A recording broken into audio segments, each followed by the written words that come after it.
प्रभु यीशु मसीह के नाम में आपको अनुग्रह और शांति मिलता रहे। हम सफलता के विषय अध्ययन कर रहे हैं। ये सफलता बाइबल आधारित है, ईश्वरीय सफलता, आत्मिक सफलता जो परमेश्वर हमें देता है। परमेश्वर हमें सफल बनाना चाहता है, लेकिन वो कैसे हमारे जीवन को सफल बनाएगा? क्या वो हमारे लिए स्वर्ग से कुछ महंगी चीज़ों को वो गिरा देगा? क्या वो सोना हमें दे देगा? नहीं। परमेश्वर हमें सफल बनाने के लिए उनके पास एक तरीका है, और वो तरीका वचन है। वो वचन के द्वारा हमारे जीवन को सफलता की ओर लेकर के जाना चाहता है। इसलिए तो याहूसू 1:8 में परमेश्वर ने याहूसू से कहा कि व्यवस्था की यह पुस्तक तेरे चित्त से कभी न उतरने पाए। यही याहूसू को सफल कर सकता है। जब मूसा की मृत्यु हो गई, परमेश्वर नेक्स्ट लीडर के रूप में याहूसू को चुना। वो भय में था। परमेश्वर ने उसे उत्साहित किया और उनको यही वचन दिया कि व्यवस्था की पुस्तक तेरे चित्त से कभी न उतरने पाए, क्योंकि यह वचन उनके जीवन को सक्सेस की ओर लेकर के जाएगा। जब उनके जीवन में निराशा आएगी, जब उनके जीवन में कठिनाइयाँ आएगी, तो यही वचन उनके लिए मार्ग को तैयार करेगा। आज जब हम अपने जीवन में कुछ नए चीज़ों को प्रारंभ करने जा रहे हैं, तो हमें अपने लिए धन एकत्रित करने से पहले हमें परमेश्वर के वचन पर विश्वास करना चाहिए। परमेश्वर के वचन को अपने मन में रखना चाहिए, क्योंकि ये वचन हमें सफलता की ओर लेकर के जाता है। याहूसू 1:8 में परमेश्वर ने याहूसू से 3 चीज़ों को कहा। पहला चीज़ है इन्फॉर्मेशन, दूसरा है मेडिटेशन, तीसरा है एप्लीकेशन। इन्फॉर्मेशन, परमेश्वर ने कहा व्यवस्था की यह पुस्तक तेरे चित्त से कभी ना उतरने पाए, तुम्हारे मन से कभी नहीं उतरने पाए, तुम्हारे हृदय से कभी ना उतरने पाए, क्योंकि व्यवस्था की पुस्तक हमें नॉलेज देता है, इन्फॉर्मेशन देता है, ज्ञान देता है। इसको अपने जीवन में हमें रखना है, इसे जानना है, इसको समझना है। ज्ञान ही सफलता का पहला सीढ़ी है। जब हम इन्फॉर्मेशन को एकत्रित करते हैं, बाइबल हमें हर प्रकार का इन्फॉर्मेशन देता है। हमारे जीवन में जब इस धरती पर हम जीते हैं, बहुत सारी समस्याएं हमारे जीवन में आती हैं। हमारे जीवन के कई एक क्षेत्र हैं, लेकिन उन सारे क्षेत्रों में हमें किस तरह से अपने जीवन को व्यतीत करना है, उसके बारे में बाइबल हमें परफेक्ट जानकारी देता है। और बाइबल जो जानकारी हमें देता है, वो जानकारी स्वयं में सफलता से भरा हुआ है। अगर हम उस वचन को अपने जीवन में लेंगे, तो हम अपने जीवन में सफलता की ओर आगे बढ़ सकते हैं। और इसलिए परमेश्वर ने याहूसू से कहा व्यवस्था की यह पुस्तक तेरे चित्त से कभी ना उतरने पाए।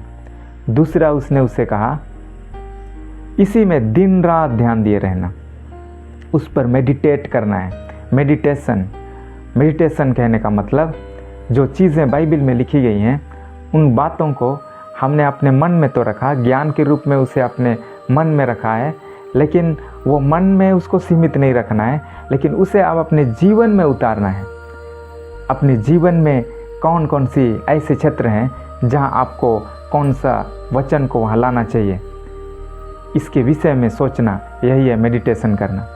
वचन आपके मन में है, अब उसे अपने हृदय, अपने जीवन में लाना है, उसे अपना जीवन बनाना है और उसी के विषय में सोचना, ये मेडिटेशन है। तीसरा नंबर पर परमेश्वर ने कहा इसलिए कि जो कुछ उसमें लिखा है उसके अनुसार करने की तू चौकसी करे। एप्लीकेशन, जो चीज़ हमने अपने मन में ज्ञान के रूप में रखा है, वो अगर ज्ञान तक ही सीमित है, तो हम सफलता को हम प्राप्त नहीं कर सकते हैं। लेकिन वो ज्ञान के विषय में जब हम मेडिटेट करेंगे और उसको अपने जीवन में हम लागू करेंगे, उसे अप्लाई करेंगे, तब हमारे जीवन में वो सफलता आएगी और वो सफलता हमारे जीवन को प्रभावशाली बनाएगा। आज हम पहला पॉइंट, इन्फॉर्मेशन। बाइबल हमें बहुत सारी जानकारियों को देता है, और उसमें से सबसे बेसिक चीज़ जो हम सबको जानना चाहिए, जितने मनुष्य जाति हैं इस धरती पर, हम सबको वो चीज़ जानना है।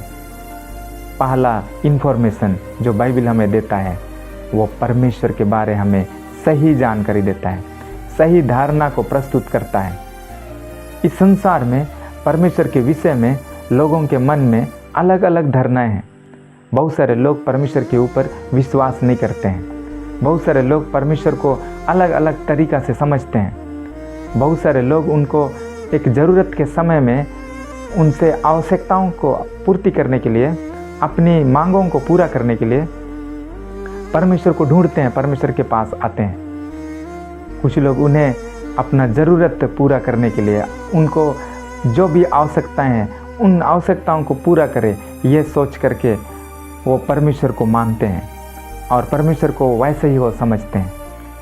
बहुत सारे लोग परमेश्वर को एक न्यायी के रूप में समझते हैं कि वो दुष्टों का अंत करता है। जब प्राकृतिक आपदाएं आती हैं तो लोग कहते हैं ये तो परमेश्वर की ओर से विनाश आया है। जब भी परमेश्वर आएगा तलवार लेकर के आएगा, लोगों को ख़त्म करेगा। जितने गलत कर रहे हैं, जितने भ्रष्टाचार में हैं, जितने पाप और गुनाहों में हैं, उनको वो ख़त्म करेगा, दुष्टों को वो सजा देगा।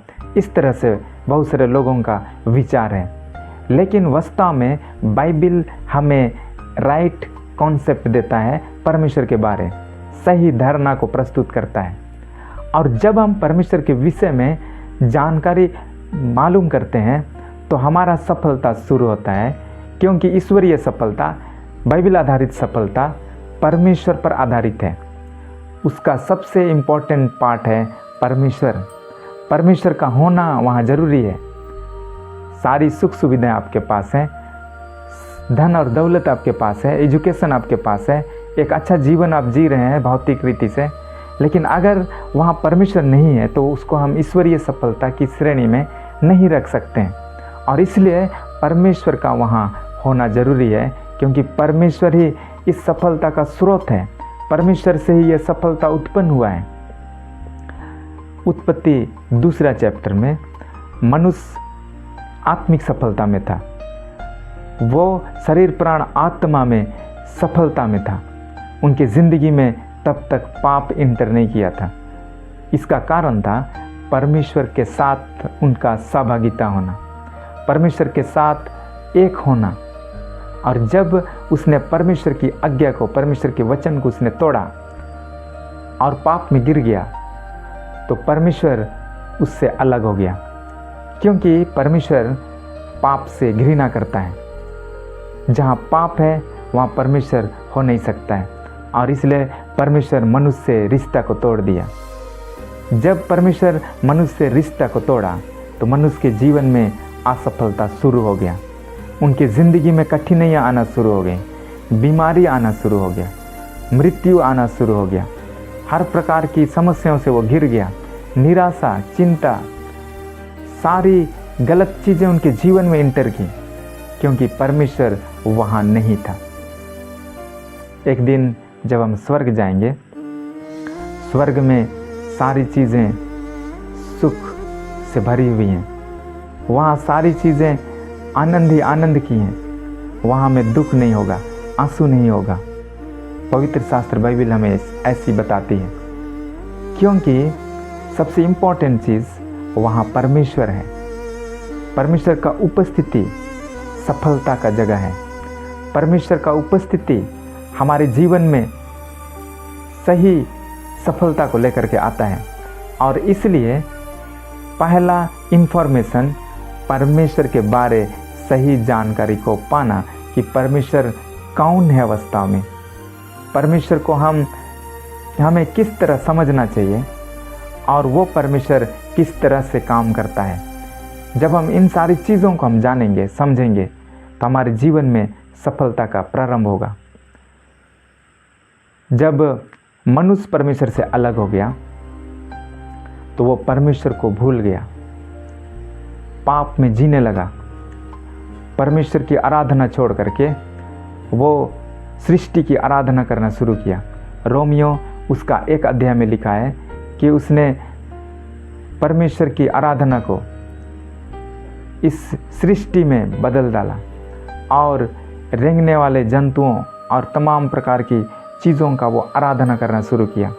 वो परमेश्वर को भूल गया कि वो परमेश्वर से आया है, वो परमेश्वर से उत्पन्न हुआ है।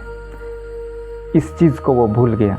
आज भी मनुष्य जाति इस बात को स्वीकार करने से इनकार करता है कि वो परमेश्वर से उत्पन्न हुआ है, परमेश्वर से आया है। आज के इस साइंस और टेक्नोलॉजी के ज़माने में लोग परमेश्वर के ऊपर विश्वास नहीं करते हैं। जब उनका ज्ञान बढ़ गया, इस संसार का ज्ञान, गलत ज्ञान जब उनके मन में आने लगा, तो लोग परमेश्वर को भूलने लगे। अब वो परमेश्वर है ही नहीं ऐसा कहते हैं। जब हम ओल्ड टेस्टमेंट पुराने नियम को पढ़ते हैं तो लोग परमेश्वर की आराधना, उसकी महिमा, स्तुति करते थे, लेकिन उतना करीबी में वे नहीं करते थे। परमेश्वर उनसे क्लोज नहीं था। परमेश्वर उनको नए नियम की ओर लेकर के जा रहा था, जहाँ परमेश्वर अपना एकलौता पुत्र को इस धरती पर भेजने वाला था। जब समय पूरा हुआ, परमेश्वर ने एकलौता पुत्र यीशु मसीह को इस धरती पर भेज दिया। यूहन्ना रचित सुसमाचार 3 अध्याय और उसका 16 पद में लिखा है, क्योंकि परमेश्वर ने जगत से ऐसा प्रेम रखा कि उसने अपना एकलौता पुत्र को दे दिया, ताकि जो कोई उस पर विश्वास करे वह नष्ट ना हो परंतु अनंत जीवन पाए। परमेश्वर ने अपना एकलौता पुत्र यीशु मसीह को इस धरती पर भेज दिया और वो मनुष्य का रूप धारण किया। मनुष्य के रूप में वो जन्म लिया। वचन जो यीशु मसीह है वो देह धारण किया और इस धरती में चला फिरा, और हम मनुष्यों को उसने सिखाया कि हमारा जो परमेश्वर है वो हमारा पिता है। वो परमेश्वर को पिता कहा करके पुकारता था। जितने यहूदी थे, जितने पुराना नियम के विश्वासी थे, उनको इस बात से समस्या होती थी। वे इसे इस निंदा कहते थे, परमेश्वर की निंदा कर रहा है। कई बार यीशु को पथरवाह करने के लिए वे खड़े हुए, क्योंकि वो परमेश्वर को पिता कहा करके पुकारता था। यीशु मसीह इस धरती पर मनुष्य जाति का प्रतिनिधि के रूप में आया और हम मनुष्य जाति को परमेश्वर के साथ मिलाना चाहा, और उसने इस बात को हमारे जीवन में, इस धरती पर हम मनुष्य जाति के बीच में लेके आया कि हमारा परमेश्वर हमारा पिता है। यीशु मसीह इस धरती पर एक बड़े भाई के रूप में आए। जब हम मत्ती रचित सुसमाचार उसका 16 अध्याय और उसका 13 पद से लेकर के 17 तक पढ़ेंगे, तो यहाँ इस प्रकार से लिखा है। मत्ती रचित सुसमाचार उसका 16 अध्याय और उसका 13 से 17। यीशु कैसरिया फिलिप्पी के प्रदेश में आया और अपने चेलों से पूछने लगा, लोग मनुष्य के पुत्र को क्या कहते हैं? उन्होंने कहा, कुछ तो यूहन्ना बपतिस्मा देने वाला कहते हैं, कुछ तो यूहन्ना बपतिस्मा देने वाला कहते हैं, और कुछ एलिया और कुछ इर्मिया या भविष्यद्वक्ताओं में से कोई एक कहते हैं। उसने उनसे कहा, परंतु तुम मुझे क्या कहते हो? शमौन पतरस ने उत्तर दिया, तू जीवते परमेश्वर का पुत्र मसीह है। यीशु ने उसको उत्तर दिया, हे शमौन, योना के पुत्र, तू धन्य है, क्योंकि मांस और लहू ने नहीं परंतु मेरे पिता ने जो स्वर्ग में है यह बात तुझ पर प्रकट की है। यीशु मसीह जब इस धरती पर थे, मिनिस्ट्री को किए इज़राइल में, और उनके विषय में चारों तरफ पॉपुलैरिटी फैल गई। लोग यीशु मसीह को जानने लगे। वो दुष्ट आत्माओं को निकालते थे, लंगड़ों को चलने की ताकत देते थे, और हर प्रकार की बीमारी से ग्रसित लोग उसके पास आते थे, चंगे हो जाते थे। और ये बात उस सारे प्रदेश में फैल गई और लोग यीशु के विषय में जानने लगे। यहाँ यीशु मसीह अपने चेलों से इस बात को वो पूछा कि मनुष्य का पुत्र को लोग क्या कहते हैं। यीशु मसीह जानना चाहा कि लोग मुझको क्या कहते हैं, लोग मुझको जानते हैं या नहीं जानते हैं, लोग मेरे विषय में क्या सोचते हैं। इस बात को वो जानना चाहे, और उन्होंने अपने चेलों से इस विषय में पूछा। तो चेलों ने इसका आंसर दिया कि लोग उन्हें भविष्यद्वक्ता के रूप में पहचानते हैं, कोई उन्हें एलिया कहता है, कोई उन्हें यूहन्ना बपतिस्मा दाता कहता है, कोई उन्हें इर्मिया कहता है। लोग अलग अलग तरह से यीशु मसीह को पहचानते थे, यीशु मसीह के विषय समझ रखते थे। परमेश्वर चाहता है कि हम उसको जानें। परमेश्वर चाहते हैं कि हम उसको अच्छा रूप में जानें, वो जैसा है और किस रूप में वो हमारे जीवन के साथ काम करना चाहता है, वो हमारे लिए क्या हैं, इस बात को हम सही रीति से जानें, क्योंकि उसी में हमारी सफलता है। बाइबल में लिखा है कि यीशु ने अपने चेलों से कहा कि तुम मुझे क्या कहते हो। यह सबसे इम्पोर्टेंट सवाल आज मनुष्य जाति के लिए है कि आज यीशु के विषय में हमारा अपना पर्सनल सोच क्या है, आज हमारा व्यक्तिगत विचार यीशु मसीह के विषय में क्या है, यीशु मसीह के विषय में हम क्या समझ रखते हैं। तुम मुझे क्या कहते हो। आज भी जब हम लोगों से पूछेंगे तो यीशु के विषय में लोग अलग अलग तरह की बात को बोलेंगे। कोई उन्हें नबी के रूप में कहेंगे, कोई उन्हें महापुरुष कहेंगे, कोई उन्हें धर्मगुरु के रूप में कहेंगे, और भी अलग अलग तरह से लोग अपनी बात को बताएंगे। या बहुत सारे लोग यीशु मसीह को आज जानते भी नहीं हैं कि वो हैं कौन। बाइबल बताती है तुम मुझे क्या कहते हो। आप यीशु मसीह के विषय में क्या सोच रखते हैं। और तब इसका जवाब पतरस ने बहुत शानदार तरीके से दिया। उसने कहा कि तू जीवते परमेश्वर का पुत्र मसीह है। और इस बात से यीशु मसीह प्रसन्न हुए और उसने कहा कि यह बात लहू और मांस ने प्रकट नहीं किया है, ये तो स्वर्गीय पिता ने तुझ पर प्रकट किया है। अर्थात हम यीशु मसीह को मांस और लहू से नहीं जान सकते हैं। मांस और लहू क्या है? मांस अर्थात हमारा शरीर, हमारा शारीरिक जीवन। लहू अर्थात हमारा प्राण, क्योंकि लाव्य व्यवस्था की पुस्तक में लिखा है कि मनुष्य का जो प्राण है वो लहू में है। हमारा पर्सनालिटी, हमारा व्यक्तित्व, हमारा ज्ञान, हमारा बुद्धि, हमारा इच्छा, हमारा भावना, इन सारी चीज़ों से हम परमेश्वर को नहीं जान सकते हैं। परमेश्वर ने इस मांस और लहू के द्वारा इन चीज़ों को प्रकट नहीं किया है। यहाँ लिखा है क्योंकि मांस और लहू ने नहीं परंतु मेरे पिता ने जो स्वर्ग में है यह बात तुझ पर प्रकट की है। यहाँ भी इस मसीह ने परमेश्वर को पिता कहा, मेरे पिता ने जो स्वर्ग में है इस बात को प्रकट किया है। हम परमेश्वर को कैसे जान सकते हैं? हम इस मसीह को कैसे जान सकते हैं? हम अपने शारीरिक जीवन से हम नहीं जान सकते हैं। हम अपने प्राण से अर्थात अपने व्यक्तित्व से, अपने बुद्धि ज्ञान से नहीं समझ सकते हैं। अगर हम अपनी बुद्धि और ज्ञान से परमेश्वर को समझते तो बड़े बड़े लोग परमेश्वर को जानते, वो परमेश्वर को नहीं जानते हैं। क्योंकि परमेश्वर को जानना हम अपनी ज्ञान, अपनी बुद्धि से हम नहीं जानते हैं। परमेश्वर को अपनी आत्मा के द्वारा हम जानते हैं। वचन में लिखा है परमेश्वर आत्मा है और अवश्य है कि उसके भजन करने वाले आत्मा और सच्चाई से उसकी आराधना करें। हम परमेश्वर को आत्मा के द्वारा जान सकते हैं। परमेश्वर को जानने के लिए हमारा आत्मा का नया जन्म होना जरूरी है।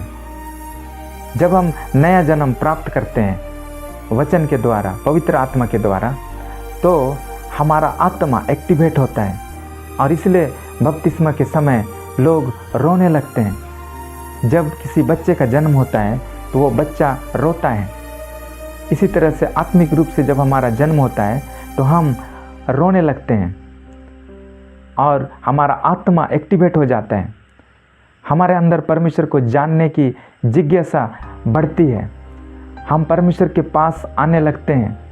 हमारे अंदर आत्मिक भूख और प्यास उत्पन्न होता है, क्योंकि हमारा एक आत्मिक जीवन है और वो आत्मिक जीवन जन्म लिया है और वो आत्मिक जीवन को अब बढ़ना है। राजा दाऊद कहता है, जैसे हिरनी नदी के जल के लिए हाँफती है वैसी है परमेश्वर, मैं आपके लिए हाँफता हूँ। क्योंकि दाऊद परमेश्वर को जानना चाहता था। दाऊद का आत्मा एक्टिव था और वो अपने आत्मा के द्वारा परमेश्वर को जानना चाहता था, परमेश्वर के पास वो आना चाहता था। क्या आज हम भी परमेश्वर को जानना चाहते हैं? क्या आज हम भी परमेश्वर के पास आना चाहते हैं? यदि आप परमेश्वर के पास आना चाहते हैं तो सफलता वहीं से आपका शुरुआत होता है। यदि आप परमेश्वर के साथ संबंध बनाना चाहते हैं, उस परमेश्वर के साथ हम जो संबंध बनाते हैं, बाइबल इस बात को प्रकट करती है कि परमेश्वर हमारा स्वर्गीय पिता है। इस धरती में अलग अलग तरह का विचारधारा है, लेकिन बाइबल इस बात को प्रकट करती है कि परमेश्वर हमारा स्वर्गीय पिता है। उसके साथ हमें एक रिश्ता में आना जरूरी है। परमेश्वर के वचन में लिखा है यूहन्ना 1:12, जितनों ने उसे ग्रहण किया अर्थात यीशु मसीह को ग्रहण किया, उसने उन्हें परमेश्वर का संतान होने का अधिकार दिया, अर्थात जो उसके नाम में जो उस पर विश्वास करते हैं, जो यीशु मसीह पर विश्वास करते हैं, जो यीशु मसीह के पास आते हैं, यीशु को ग्रहण करते हैं, उनको परमेश्वर अपना संतान होने का अधिकार देता है। क्योंकि पाप के कारण हम परमेश्वर से दूर चले गए और वो पाप का मिटना जरूरी है। यीशु ने आपके लिए और मेरे लिए और समस्त संसार के लिए अपना कीमती लहू को बहा दिया। वो लहू पवित्र है, निर्दोष है, और उसी लहू पर जब हम विश्वास करते हैं, यीशु के पास आते हैं, अपने पापों से पश्चाताप करके परमेश्वर को जानना चाहते हैं, तो यीशु का लहू हमें सारे पापों से, अधर्मों से क्षमा करता है। और यीशु मसीह का जीवन जब हमारे अंदर आता है तो वो परमेश्वर जो पवित्र परमेश्वर है वो हमें अपना संतान के रूप में ग्रहण करता है और वो हमारा स्वर्गीय पिता है। अगले अध्ययन में हम इसे कंटिन्यू करेंगे। परमेश्वर आपको आशीष देने पाए। आमीन।